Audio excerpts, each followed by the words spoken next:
¿Cómo anda, maestro? Muy bien, tú, Alberto. Pero qué gusto, bien, bien, bien.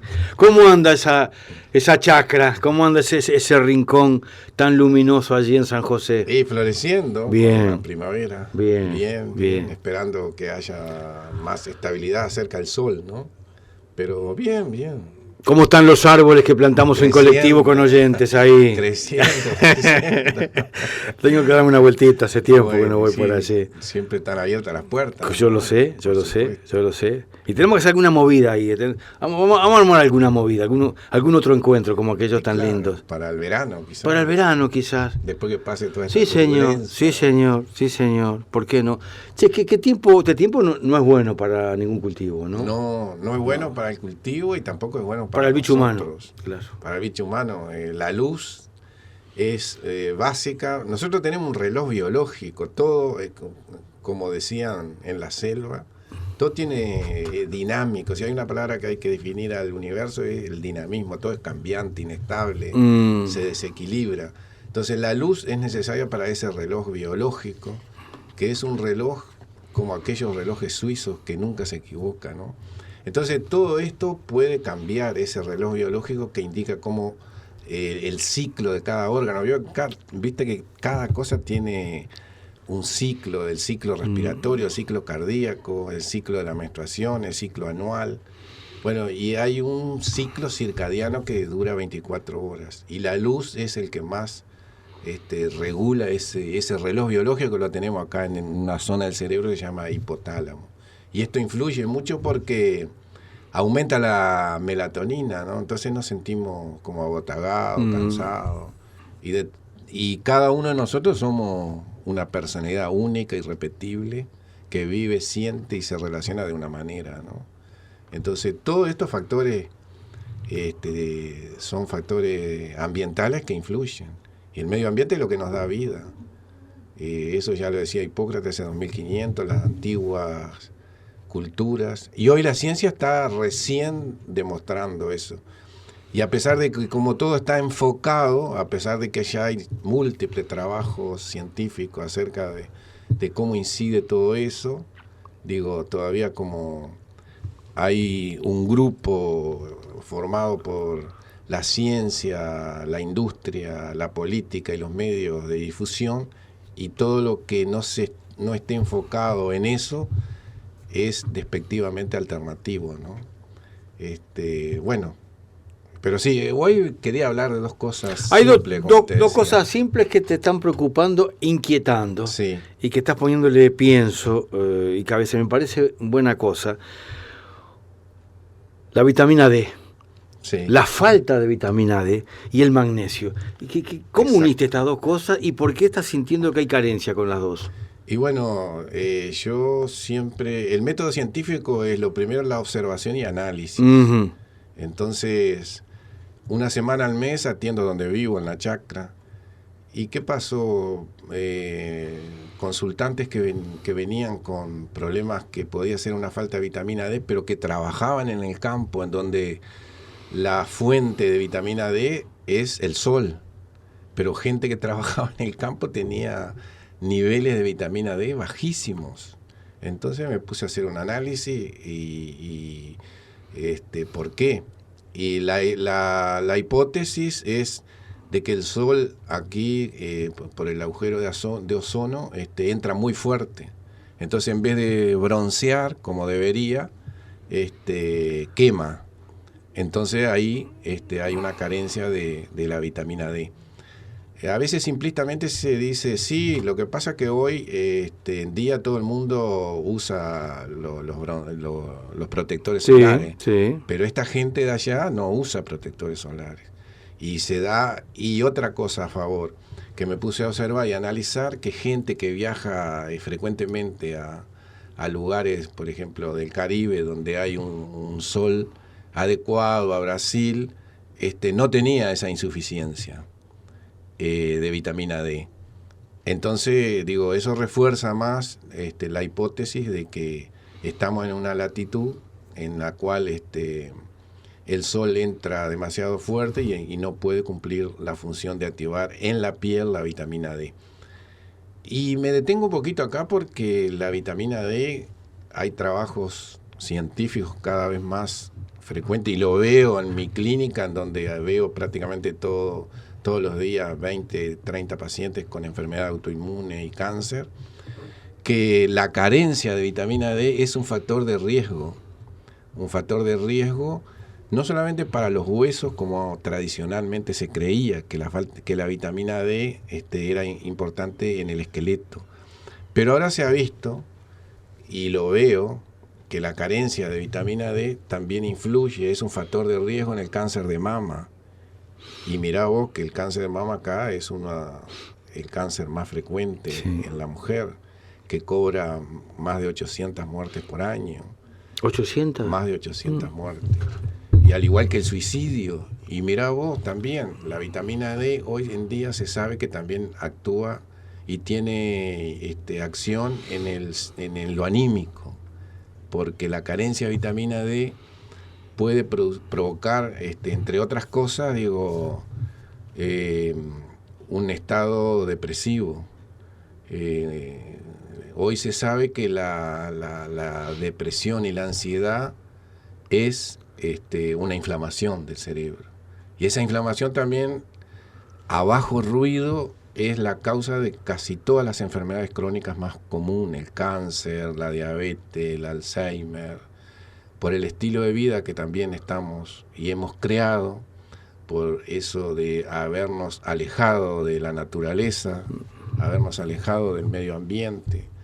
Eso también forma parte de este estilo de vida loco que llevamos, y todo eso influye. Pero también influye la carencia de vitamina D en el hombre, puede ser un factor de riesgo en el cáncer de próstata y en el cáncer de colon. Y esto es importante porque, sumado a otras cosas como el estrés crónico, que estrés no es estar nervioso ni preocupado, estrés es todo un cambio que hay adentro en nosotros, en nuestro funcionamiento, en las hormonas, en los neurotransmisores. Es como una ciudad que no duerme, estamos siempre encendidos, ¿no? Entonces eso es el estrés, la repercusión, la falta de adaptación de nosotros al medio ambiente, a todos los cambios, ¿no? Y eso es increíble porque todas las culturas antiguas decían eso, ¿no? Acerca de que nosotros nos enfermamos por eso mismo, por vivir tan aglutinado, por vivir tan intensamente tantas cosas, y por no tener, por ejemplo, un adecuado descanso, entre otras cosas, ¿no? Y por el exceso de preocupaciones que muchas veces son preocupaciones inútiles, tontas, ¿no? Sí. Tontas, en donde andamos realmente en la búsqueda de cosas que son realmente intrascendentes, en donde, y acá quiero mencionar a un psiquiatra muy sabio que estuvo muchos años también en la selva y en contactos con indígenas americanos. Me refiero a Carl Jung, el que habla de arquetipo, de inconsciente colectivo. Bueno, él decía que cuando no miramos hacia adentro, no despertamos, que si miramos hacia afuera, soñamos. Lo que hacemos es soñar. Y yo le agrego alguna otra cosa, que creo que estamos mirando mucho hacia afuera, haciendo castillos en el aire. Entonces eso es lo que hace generalmente cuando estamos neurotizados, ¿no? Y ahora estamos viviendo una época en la cual estamos más que nada psicotizados. Entonces el psicótico se mete adentro de ese castillo y viene al laboratorio y cobra el alquiler. Entonces creo que tú hoy decías que estamos distraídos. Yo no sé si es distraído o si no es más, si no estamos dormidos, atontados, cansados, con nuestro cerebro abotagado. Entonces se me ocurrió que podía ser importante esto para que cada uno tratemos de indagar acerca de la cantidad de vitamina D que tenemos en nuestra sangre. Pues es un estudio muy sencillo y que puede ser muy importante, porque lo veo todos los días, cómo cambia las personas que cuando le equilibramos, ¿no? Porque nosotros somos un equilibrio inestable en donde prácticamente tenemos que estar corrigiendo todos los días esas alteraciones que se van produciendo, digo, tanto energéticamente como bioquímicamente. Y es otro concepto, que no somos una bolsa bioquímica y que hay que reparar. Eso es la medicina enfocada solo en una cosa, asistencialista, represora, que trata síntomas. La ciencia hoy muestra que lo que planteaba Einstein, lo que planteaba Max Planck, Bohm, físicos cuánticos, que hablaban de campos electromagnéticos, que hablaban las culturas tradicionales, eso también está. Y que lo que primero se altera es eso invisible. El mismo pensamiento es una energía, por ejemplo. Entonces nuestra actitud, nuestros pensamientos nos dan una emoción y nuestra emoción nos da una conducta. Entonces, nosotros hacemos eso, construimos sistemas de abordajes del individuo en totalidad. Siempre he tenido ese concepto acerca de la medicina porque los grandes clínicos así me lo enseñaron, ¿no? ¿Y cómo habría que hacer, Jesús, para saber uno cómo está con el tema vitamina D? Bueno, simplemente pedirle a su médico, sí, que queremos saber cómo está nuestra vitamina D en sangre, y después, de acuerdo a los valores que tengamos, reponerla. Tenemos que saber de antemano por la dosis que hay que aportar, ¿no? Generalmente se dice que es suficiente cuando hay un valor de 30 nanogramos por mililitro, pero se estima que para que haya un buen funcionamiento tiene que estar entre 50 y 80. Y el sol tiene mucho que ver con eso. El sol tiene mucho que ver, pero ya te digo, creo que está como jodido acá. No está siendo beneficioso. Entonces como que hay que aportarlo desde afuera, porque tampoco está en muchos alimentos, está en el pescado, los pescados, en el aceite de pescado sobre todo, en los huevos, pero muchas veces no hay tampoco una cultura acá de comer pescado, ¿no? Y a los huevos se lo había endemoniado hace 100 años, sí, señor, en donde que no subía el colesterol. No. Y no, eso es una equivocación tremenda. El colesterol lo formamos nosotros, no es la grasa de afuera que viene y se deposita.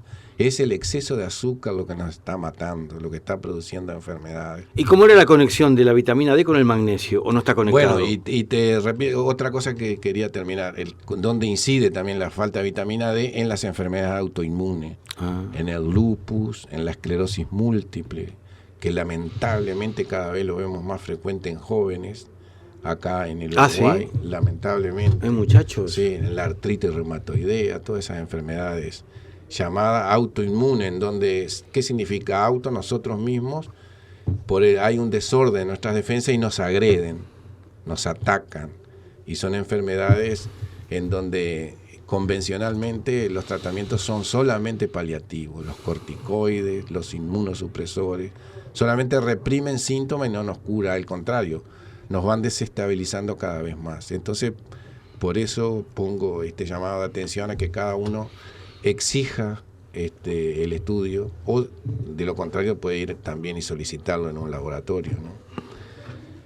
Después lo otro que te decía... Sí, lo del magnesio. ¿Está unido con esto o no? Está unido, trabajan en conjunto. Me imaginé. Sí, trabajan en conjunto. Y desde hace 50 años, con el estilo de trabajo en nuestra agricultura, el suelo uruguayo tiene carencia de magnesio.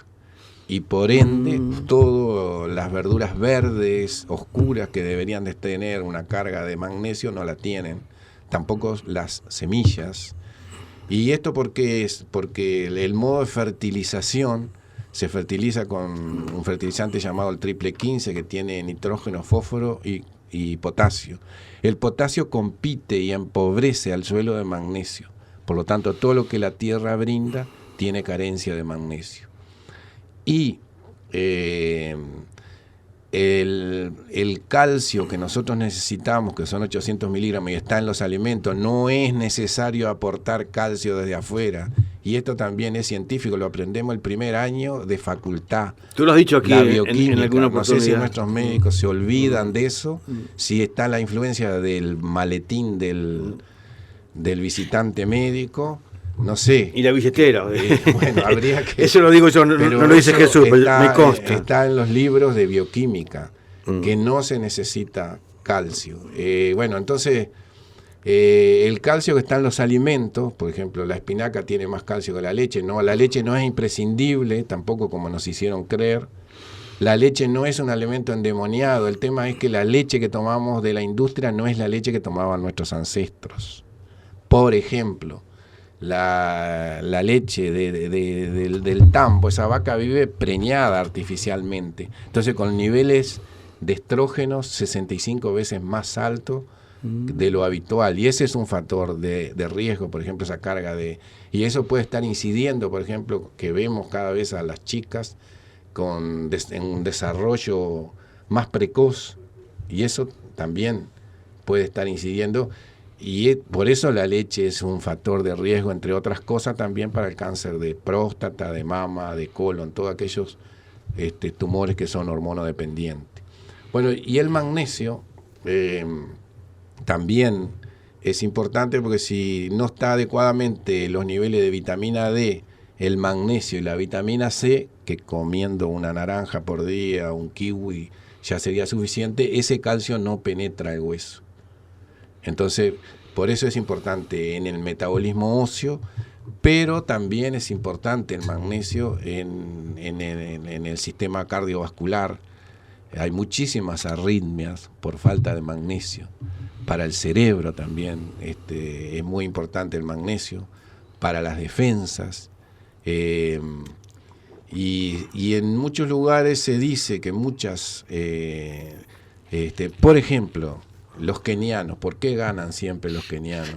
Porque en Kenia hay un suelo muy rico al magnesio, y eso le da mucha fortaleza a nivel del metabolismo muscular y mucha más resistencia. Ese es uno de los secretos por los cuales los kenianos tienen tanta resistencia en las maratones. No era porque los corrían los leones, como se dice popularmente como en broma.